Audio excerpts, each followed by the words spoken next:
Hello, and welcome to Adult Sabbath School Lesson Study.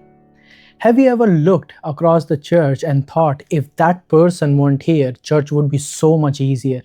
Maybe they've annoyed you, hurt you, or just rubbed you the wrong way. Have you ever wondered who makes the church difficult for you? Chances are a face comes to your mind. But here's the challenging thought: someone else might be thinking exactly the same thing about us. The truth is, church is full of misfits. It's full of people with different personalities, different backgrounds, different opinions, different weaknesses. None of us arrived here because we had it all together. We are here because we all need Jesus. We are living in dangerous times. The world is divided like never before. Families are divided, nations are divided, communities are divided, and sadly, even the church is divided. The very body that Jesus died for often fights within itself. And the question we must ask today is this: how can the church change the world? When is the church itself broken by division? Before Jesus went to the cross, before the nails, before the crown of thorns, even before suffering, Jesus prayed, and one of the greatest prayers, his prayer was this: I do not pray for these alone, but also for those who will believe in me through their word, that they all may be one. As you, Father, are in me and I in you, that they also may be in us, that the world may believe that you have sent me. Think about that.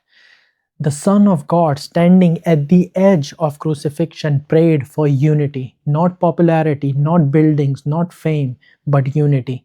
Because Jesus understood something we must never forget: a divided church cannot fully reveal a united Christ. And today, the Holy Spirit is calling the church back to unity in Christ. Not fake unity, not compromise, not watered down truth, but it's true Holy Spirit filled unity. The Apostle Paul faced the same problem in Corinth. The church had become divided into groups. One group said, I follow Paul. Another said, I follow Apollos. Another said, I follow Cephas. And Paul thundered back with one important question to them: is Christ divided? The question still stands today: is Christ divided? No. Then why are believers tearing each other apart? Why do Christians attack one another more than they attack darkness? Why does pride sits on the throne where Christ alone belongs?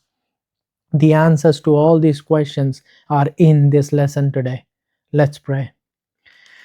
Dear Heavenly Father, thank you so much for this lovely morning that you have given us. Thank you so much for giving us your grace, your blessing, and your love. Thank you so much for showering your love upon us every day in our life without our knowledge. Father, I pray for your church. Father, the church can look divided, where members might not get along with each other. Father, but we are united under one banner, and that is the name of Jesus. Father, I pray that the church may be able to carry the mission that you have given to us. Father, I pray for the listeners, be with them, touch them. If there's any sick among them, heal them. Keep the devil away from them, keep them away from temptation, and bless their family. Father, whatever we study from this lesson, we may keep it in our hearts and apply it practically in our lives. Thank you so much for being such a gracious Father. This short prayer I ask in Jesus' name. Amen.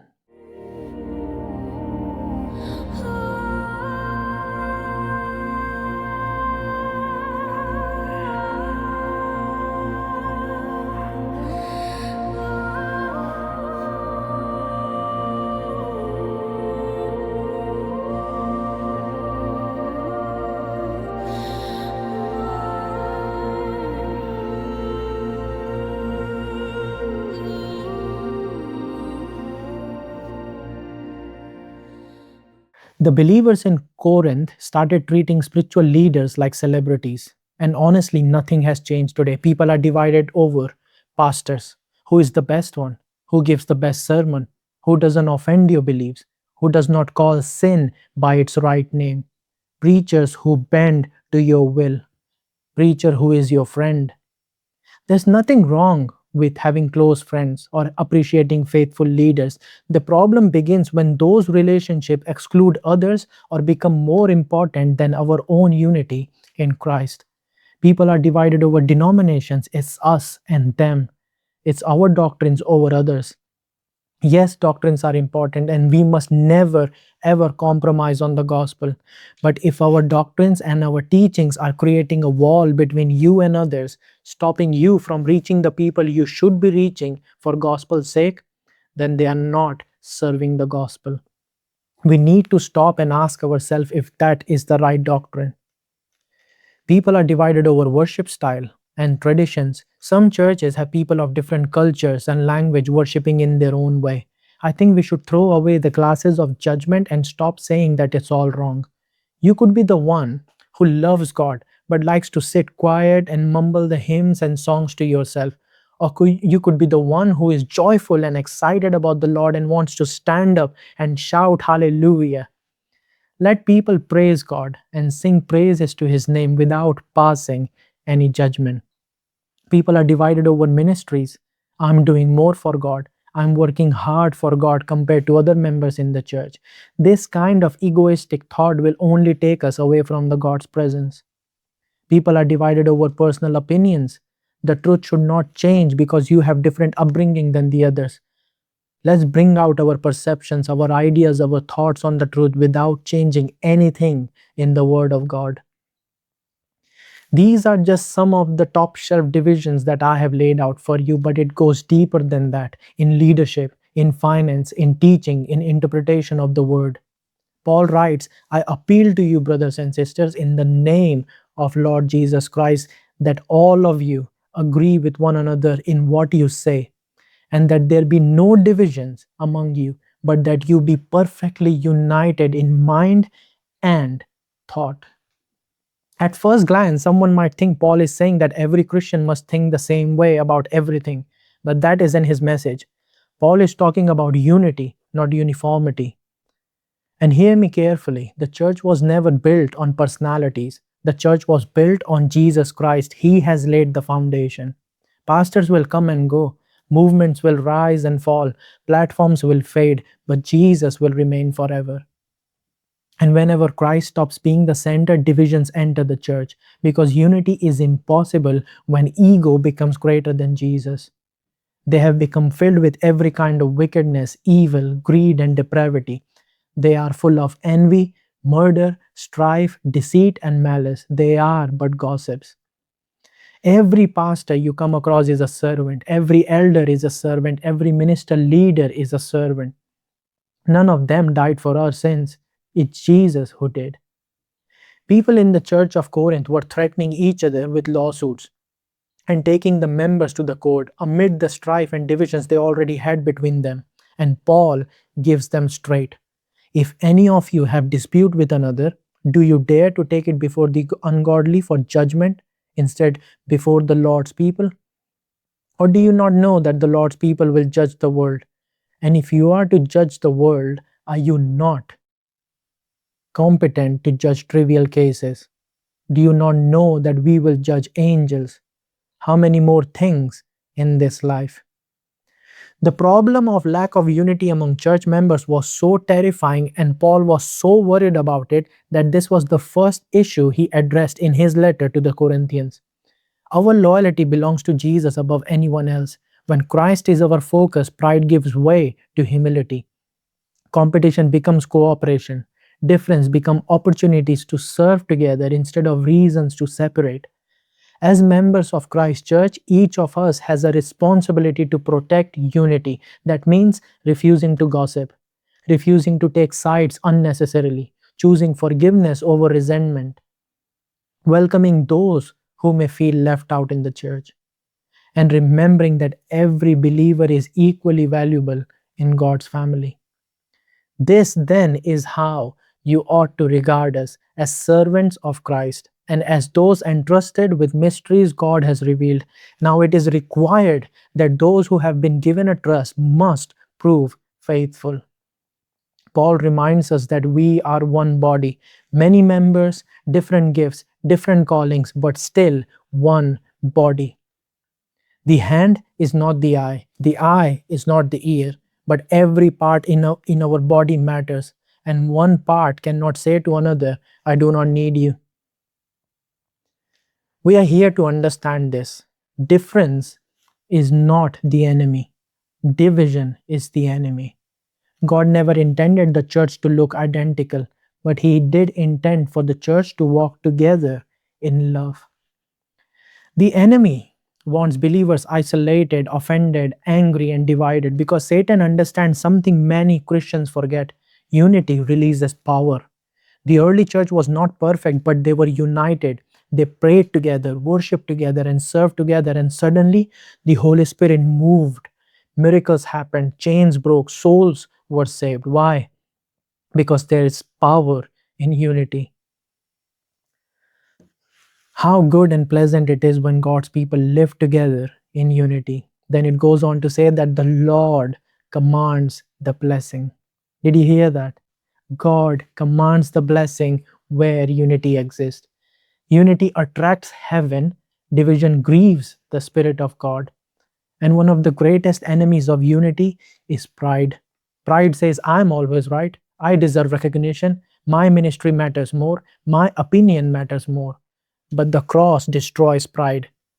At the cross, every title falls. At the cross, every ego breaks. At the cross, every human being on earth stands equal before God.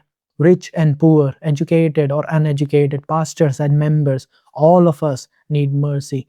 All of us need grace. We have studied together in the city of Corinth, they were obsessed with status, power, fame, and intellectual superiority. But Paul preached to them and shocked everyone when he preached Christ crucified. And the world thought it was foolish. Why? Because the world worships power, but God revealed his power through sacrifice. The world says, promote yourself, but Jesus says, no, deny yourself. The world says, climb higher. Jesus says, no, serve lower. The world says, fight for recognition. Jesus says, no, take up your cross and follow me. This is why true Christian unity cannot exist without humility. Let this mind be in you, which was also in Christ Jesus. This is the mind of Christ that he humbled himself with. The King of heaven washed feet. The Creator touched lepers. The Holy One ate with sinners. The Son of God carried a cross for us. And if Jesus humbled himself, how can we, being his sons and daughters, walk in pride? How can we refuse to forgive? How can we hold bitterness in our heart for others? Listen carefully. You cannot pray for revival while protecting division. You cannot ask God to move while hatred lives in your spirit. Some churches have worship, but there's no unity. Some churches have programs and activities, but there's no love. Some churches have crowds, but there's no Christ like spirit. And heaven is not impressed by those noise without love. Paul said, though I speak with the tongues of men and angels, and I have not love, I am nothing. Nothing. Because unity is born from love. Jesus said, by this everyone will know that you are my disciples, not by your buildings, not by your denominations, not by your music style, but by your love for one another.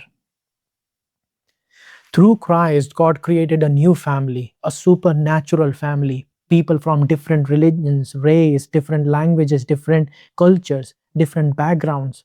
Only the gospel of Jesus can do that. The world divides people by politics, race, language, and status, but the cross tears all that down, all the walls. At the cross, hatred loses power. At the cross, division loses power. At the cross, human pride loses power. Paul wrote this to the church of Corinth, but read this verse as if Jesus were saying this to you. For I am afraid that when I come, I may not find you as I want you to be, and you may not find me as you want me to be. I fear that there may be discord, jealousy, fits of rage, selfish ambition, slander, gossip, arrogance, and disorder. This is why Satan attacks unity so aggressively, because a united church becomes dangerous to darkness. Imagine what would happen if believers truly became one.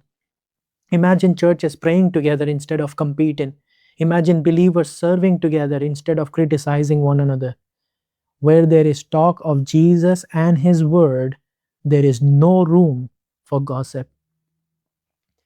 Imagine the body of Christ walking in humility, forgiveness, and love. Revival would break out. Families would heal. Communities would change. The lost would encounter Jesus. And with this lesson, God is calling His church higher, higher than our petty arguments, higher than our offense, higher than our pride. Let me ask you something today. Are you building unity or creating division in your church? Are your words, the way you speak to your friends and family, healing people or tearing them down? Are you lifting Christ higher or lifting yourself higher? Because one day every platform will disappear, every title will fade, every earthly achievement will pass away, but the kingdom of God will remain forever. And the church that changes the world is the church that learns to stand together. One body, one spirit, one mission, under one Savior, Jesus Christ, our Lord. Brothers and sisters, my prayer for us today is this: may our pride die, may our divisions break, may our forgiveness rise, may our love overflow, and may the church once again become united in Christ. Because when believers stand together in humility and love, the world will finally see Jesus. Thank you. Join me in spreading hope and love to those who need it most. Many feel lost, yearning for love and support in their lives. Together, we can bring hope and love to those in need. Share hope, donate today.